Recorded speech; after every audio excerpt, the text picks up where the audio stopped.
जय माता की। माता रानी आपकी सभी मनोकामनाएं पूर्ण करें। आज हम ब्रह्मचारिणी माता की कहानी को प्रारंभ करते हैं। नवदुर्गा के दूसरे स्वरूप को माँ ब्रह्मचारिणी की पूजा करने से ज्ञान और वैराग्य की प्राप्ति होती है। शास्त्रों में माँ एक हर रूप की पूजा विधि और कथा का महत्व बताया गया है। माँ ब्रह्मचारिणी की कथा जीवन के कठिन क्षणों में भक्तों को संबल देती है। माँ की उपासना का मंत्र है दधाना कर्प पद्मा भया मक्षमाला कमंडलू देवी प्रसीदतयो मई ब्रह्मचारिणीनुतया।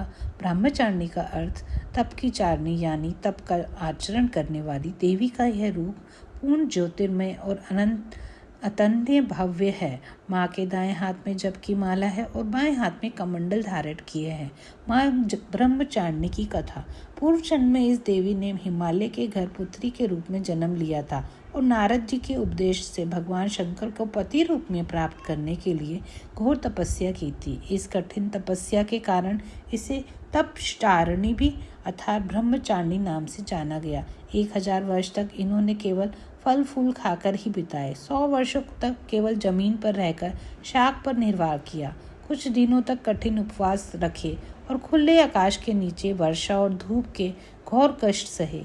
3000 वर्षों तक टूटे हुए विल्लभ पत्र खाए और शंकर भगवान की आराधना करती रही। इसके बाद तो उन्होंने सूखे विल्लभ पत्र खाना भी छोड़ दिए।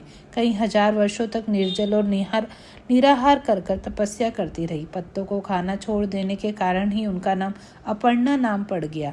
कठिन तपस्या के कारण देवी का शरीर एकदम क्षीण हो गया। देवता ऋषि सिद्धगण मुनि सभी ने ब्रह्मचारिणी की तपस्या को अभूतपूर्व पुण्य कृत्य बताया, सराहना की और कहा, हे देवी, आज तक किसी ने इस तरह की कठोर तपस्या नहीं की है। यह आपसे ही संभव है। आपकी मनोकामना परिपूर्ण होगी। भगवान चंद्रमौली शिवजी तुम्हें पति रूप में प्राप्त होंगे। अब तपस्या छोड़कर घर लौट जाओ। जल्दी ही आपके पिता आपको लेने आ रहे हैं। लेकिन माँ ने तब तक तप नहीं समाप्त किया जब तक कि वह स्वयं शिवजी ने उन्हें साक्षात दर्शन न दिए। उनसे आशीर्वाद मिलने के उपरांत ही माँ ने अपने घर की ओर प्रस्थान किया। माँ की कथा का सार यह है कि जीवन के कठिन संघर्षों में भी मन विचलित नहीं होना चाहिए। माँ ब्रह्मचारिणी देवी की कृपा से सर्व सिद्धि प्राप्त होती है। नवरात्रि के दूसरे दिन माँ ब्रह्मचारिणी की पूजा अर्चना होती है। माँ का यह स्वरूप मंगल ग्रह का स्वामी है।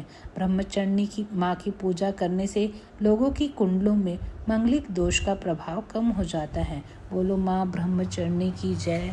माता रानी आपकी सभी मनोकामनाएं पूर्ण करे। जय माता दी।